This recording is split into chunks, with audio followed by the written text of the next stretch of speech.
మావయ్య మావయ్య మావయ్య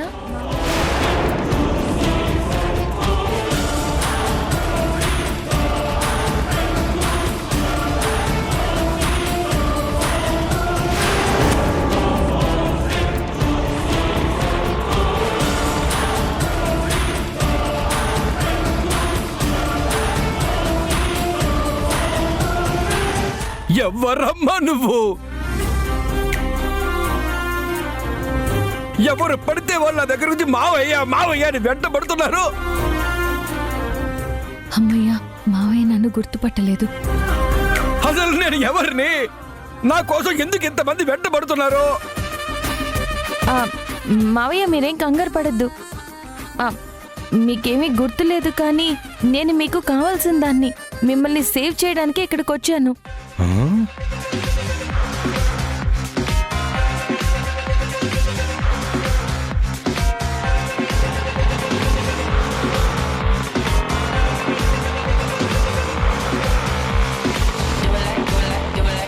అమ్మో వాళ్ళు వచ్చేస్తున్నారు బాబోయ్. లేవయ్యా బాబు, నేను ఇస్తాను.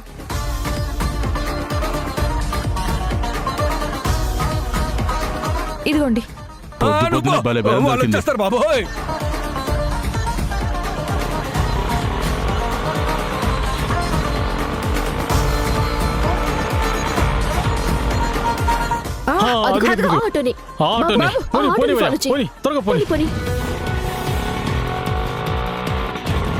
వెళ్ళు వెళ్ళు వెళ్ళు.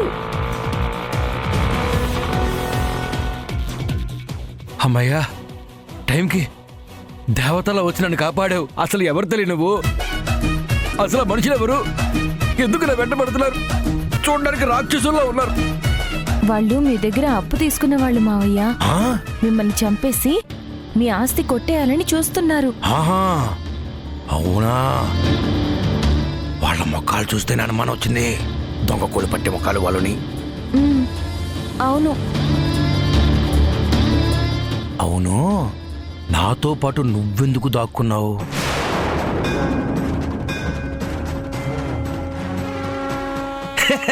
కనిపెట్టేశా. నువ్వు నాలాగే బాధితురాలువు కదూ. నాలాగే నువ్వు కూడా వాళ్ళకి అప్పించావు కదూ. నువ్వు తెలివైన వాడివి మావయ్య. అందుకే వాళ్ళు నిన్ను మోసం చేయలేకపోయారు. అయినా అప్పిస్తే తీర్చాలి కానీ ఇలా వెంట పడతారా? అన్యాయం కదూ. తీర్చకుండా ఉండడం కోసమే మావయ్య మిమ్మల్ని చంపాలని చూస్తున్నారు. దొరికితే అంతే.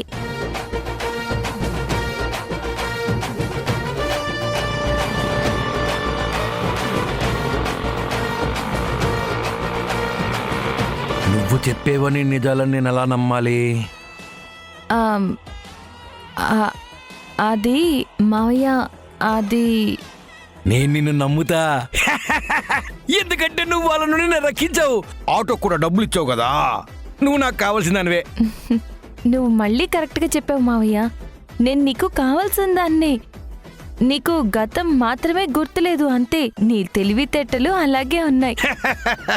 ఏమిటో తెగ పొగిడేస్తున్నావు నన్ను. నువ్వేం కంగారు పడకు మావయ్య. మనిద్దరం ఒకే బాటలో ఉన్నాం. ఎంత న్యాయం, ఎంత ఘోరం. లోకం ఎంత పాడైపోయిందంటమ్మా. ఏం చేస్తాం మావయ్య, అందరికీ నీలా మంచి మనసు ఉండదు కదా. అక్కడికి నువ్వు నాకు చెప్తూనే ఉన్నావు. ఏం చెప్పాను? ఆ చెత్త మొహాలకి డబ్బులు ఇవ్వద్దు అని. నేనే బుద్ధి గడ్డి తిని వడ్డీకి ఆశపడి ఇప్పుడు ఇలా ప్రాణాల మీదకి తెచ్చుకున్నాను. అందుకే నాలాంటి మంచి వాళ్ళు చెప్తే వినాలి. అందుకే మావయ్య నిన్ను అడుగుతున్నా. ఇక నుంచి నీకు నేను, నాకు నువ్వు సపోర్ట్గా ఉండాలి. ఖచ్చితంగా ఉంటాను. కానీ నాకు విషయం చెప్పు. ఆ పక్కనున్న వాళ్ళిద్దరికి ఏంటి సంబంధం? తన పేరు మధు. పెళ్ళైంది, భర్త ఉన్నాడు. ఆ పక్కనున్న ఆయన పొలిటీషియన్. ఆయనకి పెళ్ళైంది.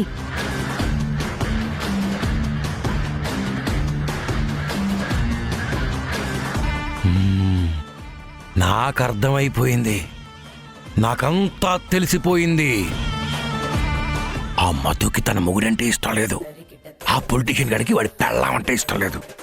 అందుకే వాళ్ళిద్దరూ లేచిపోయి పెళ్లి చేసుకుందాం ప్లాన్ చేశారు. ఆ, వాళ్ళ పెళ్లికి నా అప్పు అడ్డం కాబట్టి తీర్చడం ఇష్టం లేక నన్ను చంపేసి హనీమూన్కి వెళ్దామని ప్లాన్ చేస్తున్నారు కదా వాళ్ళు. అబ్బో ఏమో అనుకున్నాను కాని మావయ్య నువ్వు భలే షార్ప్. ఆ పొలిటీషియన్ ఉన్నాడు చూడు, భార్యని పెట్టుకుని మరీ ఆ మధుతో తిరుగుతున్నాడు మావయ్య. అందుకే రత్నం గారు రోడ్డున పడ్డారు. ఎవరు రత్నమా? ఆవిడ రత్నం కాదు, రాయి, బండరాయి. అది నన్ను మామూలుగా టార్చర్ పెట్టలేదు, నవ్వుతూనే నన్ను చంపేద్దామని చూసింది. నంగనాచి దాన్ని మాత్రం వదలకూడదు. ఆ, ఎవ్వరిని వదలొద్దు మావయ్య. చెప్పావు కదమ్మా, ఇక నుండి వాళ్ళ సంగతి నేను చూసుకుంటా. వాళ్ళని ఊరికే వదిలేది లేదు, నేను మళ్ళీ పారిపోతా. వద్దు మావయ్య, పారిపోతే వాళ్ళు మళ్ళీ పట్టుకుంటారు. నువ్వు వాళ్లతోనే ఉండాలి. అప్పుడే వాళ్ళు ఏం చేస్తున్నారో మనకి తెలుస్తుంది. మనం కూడా వాళ్ళని ప్లాన్ చేసి ఇరికించేద్దాం.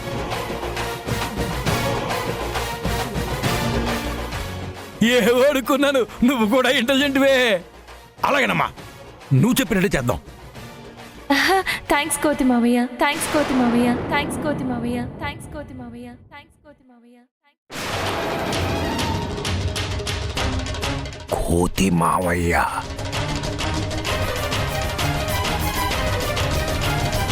ఈ పదం ఎక్కడో విన్నాను నేను.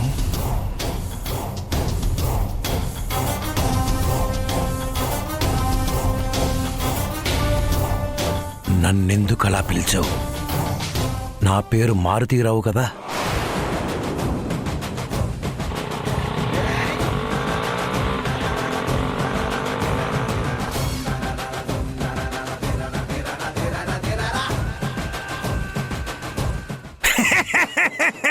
అది మన సీక్రెట్ కోడ్ కదా. నాకు తెలుసు, అది మన సీక్రెట్ కోడ్. అవును మావయ్య, అవును. నేను తెలివైన వాళ్ళమ్మా, అన్ని ఇట్టే కనిపెట్టేస్తా. మరి ఇంత తెలివైన వాడివని అస్సలు ఎక్స్పెక్ట్ చేయలేదు మావయ్య. సరే, ఇక మన ఆపరేషన్ స్టార్ట్. వాళ్లకు సంబంధించిన ఏ ఇన్ఫర్మేషన్ అయినా నేను నీకు చెప్తాను, నువ్వు నాకు చెప్పాలి. మరి ఈ ఆపరేషన్ పేరేటడదాం? నువ్వు తెలివైన వాడివి కదా మావయ్య, నువ్వే చెప్పు, బాగుంటుంది.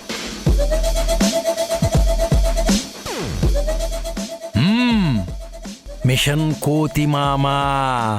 అబ్బబ్బబ్బబ్బబ్బబ్బా, ఇంతకన్నా బెస్ట్ పేరు ఇంకెవరు పెట్టలేరు మావయ్య. నువ్వు సూపర్. నేనంతే.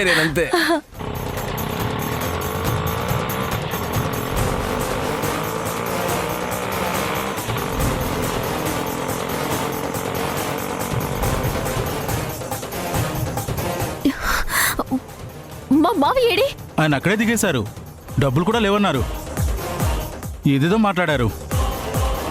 పదండి పదండి, తొందరగా పదండి. పదండి. ఇక్కడ నుంచి వచ్చారా మీరు? డ్రైవర్ వెనక్కి పోనీ.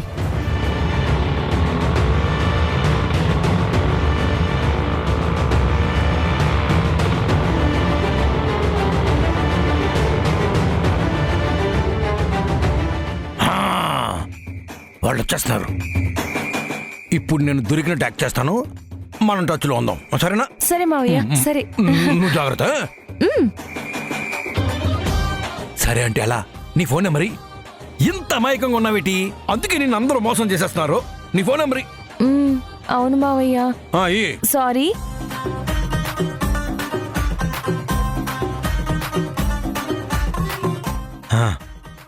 ఇదే నా నెంబర్ మావయ్య, జాగ్రత్తగా ఉంచుకో. సీక్రెట్. సరే, నేను వెళ్తాను, నువ్వు జాగ్రత్త అమ్మా. అలాగే. వాళ్ళు వచ్చేస్తున్నారు.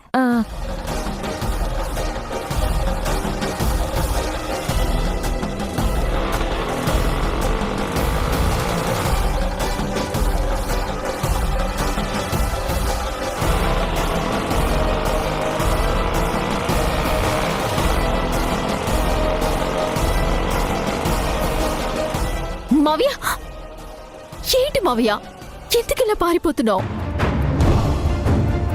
పారిపోలేదమ్మాయి, ఊరికే జోక్ చేశానంతే. మీరు నన్ను పట్టుకుంటారో లేదో అని టెస్ట్ చేశా అంతే. పారిపోయి ఇచ్చింది కాక ఇంకా జోకులేస్తున్నాడు. పొలిటీషియన్ గారు లేరండి. ఇటెందుకు తీసుకొస్తున్నావు మధు? ఇంకా లాభం లేదు. ఆ హాస్పిటల్లో మావయ్య నుంచడం సేఫ్ కాదు. తనిలా పారిపోతే మనకి చాలా కష్టం. ఓ అయితే ఇప్పుడు ఏం చేద్దాం మధు? ఇంటికి షిఫ్ట్ చేద్దాం. వాచ్మెన్ పెడదాం. తనకి ఇంట్లో ఉంటే మైండ్ చేంజ్ అవ్వచ్చు. ఓ మనల్ని కూడా ఇంట్లో వాళ్ళలా ఫీల్ అవుతాడు. మనల్ని నమ్మటం మొదలు పెడతాడు. అదే కదా మనకు కావాలి. ఆ, సరే మధు, నేను హాస్పిటల్ వాళ్ళతో మాట్లాడి డిశ్చార్జ్ చేపించి ఇంటికి షిఫ్ట్ చేసేస్తాను. మీరా పని చేయండి. ఆ. నేను ఇంటికి వెళ్ళాలి. వెళ్తాను. సరే. పదండి. మావయ్య, నిన్ను ఈ పొలిటీషియన్ చూసుకుంటాడు. అవునా? అలాగేనమ్మా, నువ్వు ఎలా చెప్తే అలా. జాగ్రత్త. హ్మ్. నేను మళ్ళీ కలుస్తాను. ఆ, జాగ్రత్త. అలాగే, నువ్వు వెళ్ళు మధు. బాయ్ మావయ్య. నేనున్నాను మారుతిరావు. అదిగో ఆటో వస్తుంది. పదండి పదండి రా పదండి. మారుతిరావు, రా, ఎక్కు. ఎక్కు. జాగ్రత్త. ఎక్కువ రత్నం. పదవయ్యా.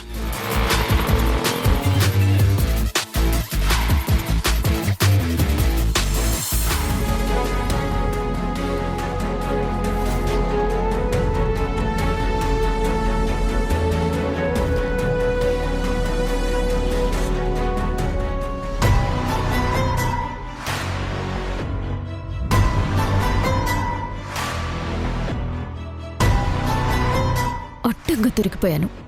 ఇప్పుడు ఎక్కడికి వెళ్ళావని అడిగితే నేనేం చెప్పాలి?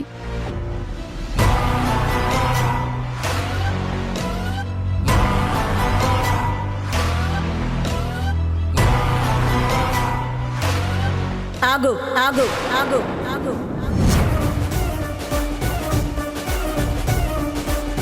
ఎక్కడికి వెళ్ళొచ్చావు? భగవంతుడా, ఈ రోజు నన్ను ఖచ్చితంగా ఇంటి నుంచి గంటేస్తాను.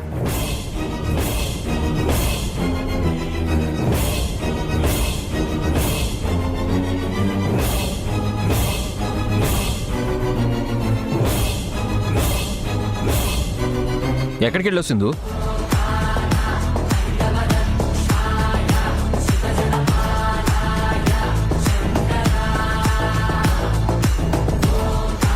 చెప్పు సింధు, ఎక్కడికి వెళ్ళావు?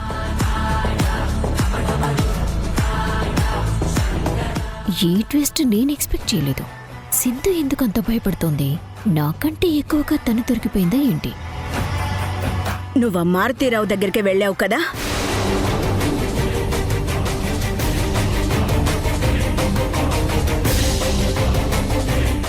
నేను అంతలా వద్దని చెప్పిన తర్వాత కూడా వాడిని కలవాల్సిన అవసరం నీకేమొచ్చింది సింధు? ఇదేంటి, మారుతిరావు మావయ్య కోసం సింధు వెళ్ళిందా? అంటే హాస్పిటల్ నుంచి మావయ్య పారిపోయిన విషయం తెలిసిందా? బంగారం దొరికాక కూడా మావయ్య అప్డేట్తో తనకేం పని? ఇదో తేడాగా ఉంది. ఎరా యష్, ఆ మారుతీరావు మనల్ని ఏం చేశాడో నీ భార్య అప్పుడే మర్చిపోయిందా? వాడు ఒక్క రాత్రి సృష్టించిన నరకం తలుచుకుంటే ఇప్పటికే నా కాళ్ళు చేతులు వణుకుతున్నాయిరా. ఈ ఇంట్లో ప్రతి ఒక్కరి ప్రాణాన్ని అరచేతుల్లో పెట్టుకుని పరిగెత్తించారా మనల్ని.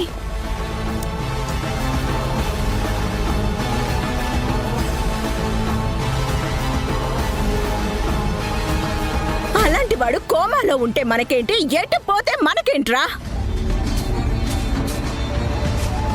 ఆ చేదు జ్ఞాపకాలు జరిగి కనీసం నెల రోజులు కూడా కాలేదు. అంతలోనే మనకి తెలియకుండా వెళ్ళి వాణ్ణి కలవాల్సిన అవసరం ఏంట్రా అసలా?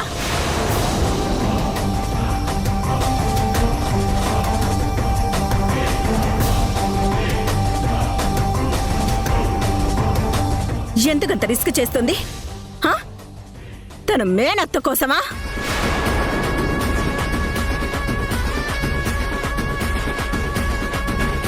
తనకి పంపించాల్సిన రాయబారాలున్నాయా? తను చేసే ఈ రిస్క్ వల్ల రేపు మళ్ళీ ఏదైనా జరిగితే అనుభవించాల్సిందే ఎవర్రా? మన కుటుంబం కాదా? ఇదంతా దేనికోసం చేస్తుందో చెప్పమని రాయేష్.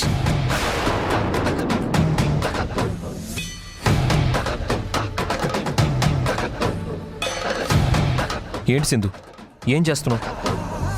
అమ్మ ఇన్ని మాటలు అడుగుతుంటే సమాధానం చెప్పకుండా అలా నిలబడ్డావేంటి? అసలు నువ్వు ఎందుకు వెళ్ళావు? ఏదైనా ఉంటే మాతో ఓపెన్గా చెప్పు.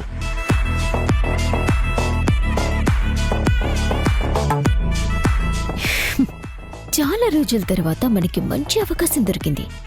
దేన్ని వదలకూడదు. అమ్మమ్మా, ఆ రోజు నేను మావేణి చూడటానికి హాస్పిటల్కి వెళ్తే ఎంత పెద్ద గొడవ చేశారు. మరిప్పుడు సింధుని అడగరేంటి?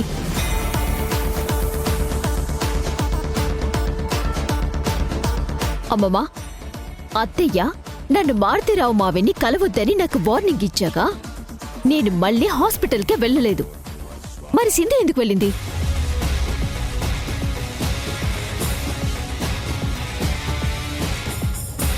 ఎందుకు సింధు ఎప్పుడు అత్తయ్యని ఏదో ఒక రకంగా బాధ పెడుతూనే ఉంటావు? ఇది కరెక్ట్ కాదు. ఇంతకు ముందు కూడా అత్తయ్య వద్దన్న పనులే నువ్వు చేశావు.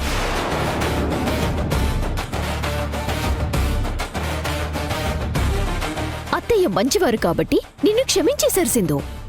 కానీ నువ్విలా ప్రతిసారి చేస్తే అత్తయ్యని నువ్వు అగౌరవపరిచినట్టే కదా. అత్తయ్యకి నువ్వు దూరం అవ్వవా?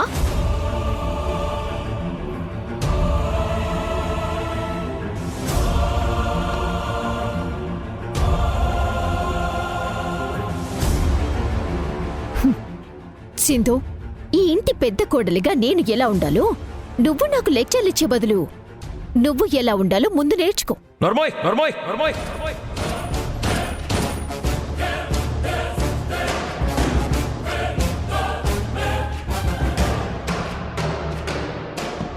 కోడలంటే ఎలా ఉండాలో నువ్వు సింధుకి చెప్పక్కర్లేదు. ఈ ఇంటికి తను ఏ రోజు కోడలిగా లేదు, కూతురులా ఉంది.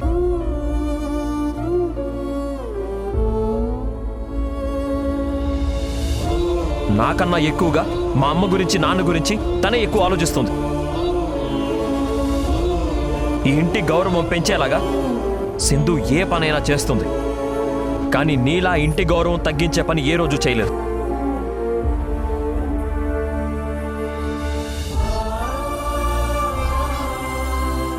తనిప్పుడు వెళ్ళింది అనంటే ఖచ్చితంగా ఏదో బలమైన కారణం ఉండే ఉంటుంది. అదేంటో అడిగే హక్కు మా అమ్మకి ఉంది, నాకు ఉంది. కానీ నీకు మాత్రం అస్సలు లేదు.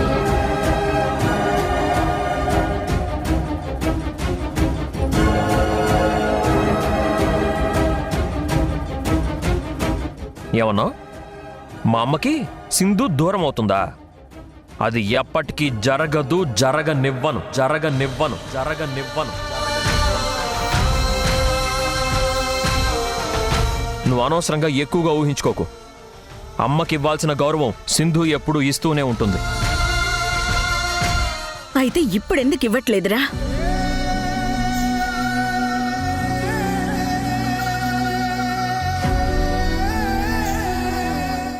గౌరవం అంటే ఏ కూర వండమంటారు, ఏ చీర కట్టుకోమంటారు అని అడగటం కాదురా. వద్దన్న పని కలలో కూడా చేయకుండా ఉండటం. ఈ రోజు నా మాటకు సింధు గౌరవం కాదు కదా, కనీసం విలువ కూడా ఇవ్వలేదు.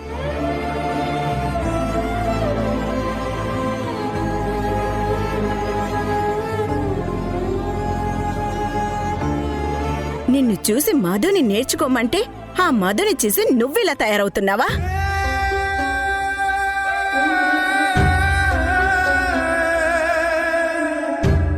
ఎంత పెద్ద మాట ఎంత తేలిక అనేసింది. అంటే నన్నే నోరు మూసుకోమన్నట్టు కదా. ఈ ఇంట్లో ఏం జరుగుతుందో నాకు అర్థం కావట్లేదు అసలు. పెద్ద కోడలు చూస్తే అలా, ఇప్పుడు చిన్న కోడలేమో ఇలా.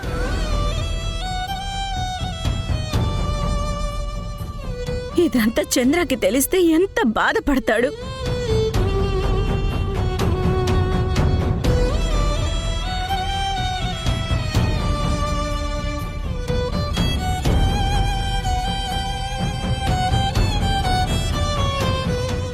అన్ని సమస్యలు తీరాయనుకుంటే ఇప్పుడు నా కోడల్లే సమస్యగా తయారవుతున్నారు.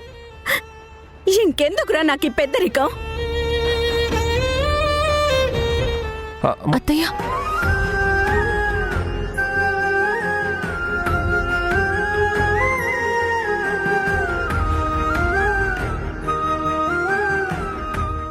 నన్ను తిడితే తిట్టింది కానీ సింధుని కూడా కలిపి తిట్టింది. ఇది చాలు నాకు. ఏయ్, తమరెక్కడికి వెళ్ళొస్తున్నారో ఇంకా చెప్పలేదు.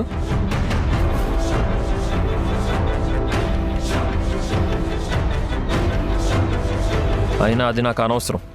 మా అమ్మ కూడా అనవసరం అనుకుంది కాబట్టే నిన్నేమీ అడగలేదు.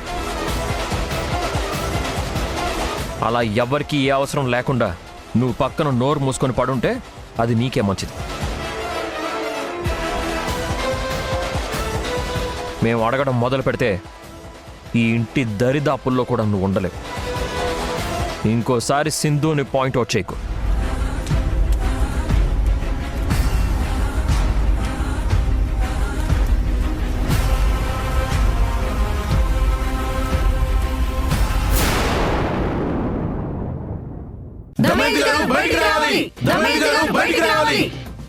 ఏమైందండి? ఎందుకు ఇలా అరుస్తున్నారు? మీరు చేసిన మోసానికి మా కడుపులు మండిపోయి అరుపులు రాక ఇంకేం వస్తాయి? మేమేం మోసం చేసా? విషయం ఏంటో సూటిగా చెప్పండి. మీ నాన్న చంద్ర గారు మా డబ్బు తీసుకొని పారిపోయారని మాకు ఇన్ఫర్మేషన్ వచ్చింది. అది పచ్చి అబద్ధమని నేను ఇప్పుడు నిరూపిస్తాను.